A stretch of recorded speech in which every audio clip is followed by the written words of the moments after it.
Bonjour à tous, bienvenue sur la chaîne 37 Info. Découvrez comment utiliser l'appareil photo 50 mégapixels et les fonctions IA de votre Realme 16 5G.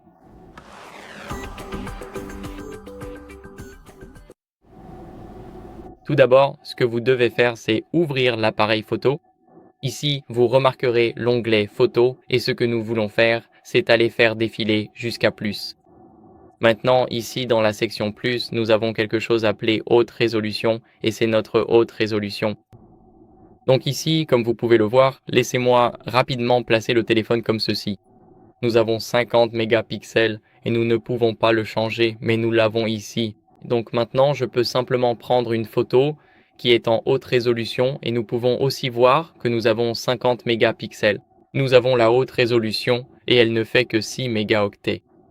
C'est donc ainsi que nous pouvons utiliser la première option qui est la haute résolution. Et maintenant, passons aux fonctionnalités photo IA. Vous pouvez aller sélectionner la photo. Maintenant, ici, nous avons, disons, AI Edit Genie, ou cliquez simplement sur le panneau juste ici. Vous cliquerez sur AI Editor, et ici, nous avons AI Recompose, AI Eraser, Portrait Glow, Ultra Clarity. Nous avons le Perfect Shot. Nous pouvons supprimer le flou, nous pouvons supprimer les reflets. Nous avons le suppresseur de flou et le mode paysage. Donc, nous avons ici beaucoup d'options. Maintenant, nous allons parler des options les plus utilisées par les gens, comme AI Eraser par exemple. Maintenant, il prépare la fonctionnalité IA et nous devrions être prêts à juste faire ça.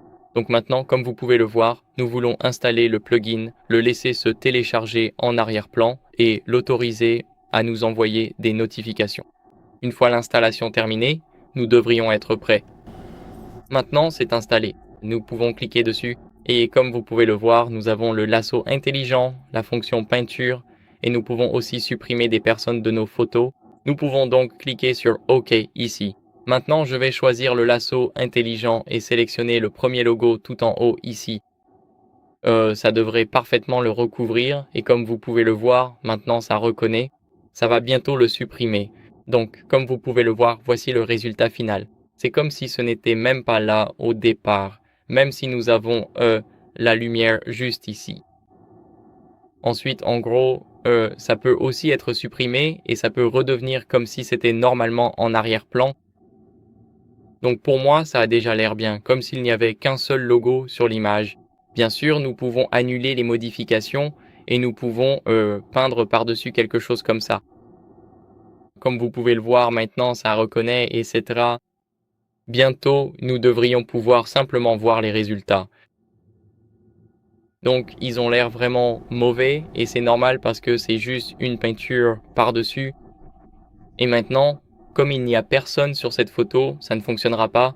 Mais croyez-moi, ça marche, ça fonctionne très bien. Donc c'était l'AI Eraser. Maintenant ici, nous avons aussi l'AI Recompose. Alors essayons rapidement de télécharger quelques fonctionnalités.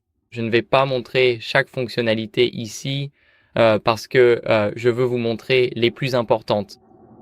Comme vous pouvez le voir, il faut que ce soit une photo portrait pour le portrait glow. Ici, nous avons l'Ultra Clarity. Donc ça va essentiellement corriger vos photos qui sont peut-être floues en arrière-plan. Maintenant, il essaye d'améliorer la clarté ici. Je suis presque sûr que soit ça ne marchera pas, soit ça ne fera rien du tout parce que la photo elle-même est vraiment excellente. Comme vous pouvez le voir, pour moi, il n'y a littéralement aucune différence. Maintenant, une fois que je clique sur comparer, je ne vois rien, donc je suis presque sûr qu'il faut une bonne photo, pas une photo comme celle-ci. Et nous avons aussi le Recompose. Donc ça s'est enfin téléchargé. Maintenant, il trouve la meilleure composition et ça va fonctionner. Donc vous pouvez juste essayer d'obtenir, disons, de meilleures photos. Ici, nous avons, disons, film. Nous pouvons cliquer sur terminer et nous pouvons l'étiqueter généré par Next AI où nous n'avons pas besoin de le faire. Et maintenant, ça devrait être fait. Nous pouvons l'enregistrer. Nous pouvons remplacer l'original ou enregistrer une copie. Je vais enregistrer une copie ici. Et comme vous pouvez le voir, ici nous avons la version modifiée et voici la version normale. Donc il y a une grande différence.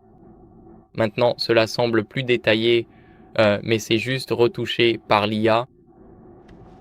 C'est donc ainsi que fonctionnent les fonctionnalités de haute résolution et de photos par IA. J'espère que cette vidéo a été utile. Si c'est le cas, laissez un like, abonnez-vous et laissez un commentaire et je vous verrai dans la prochaine. Au revoir.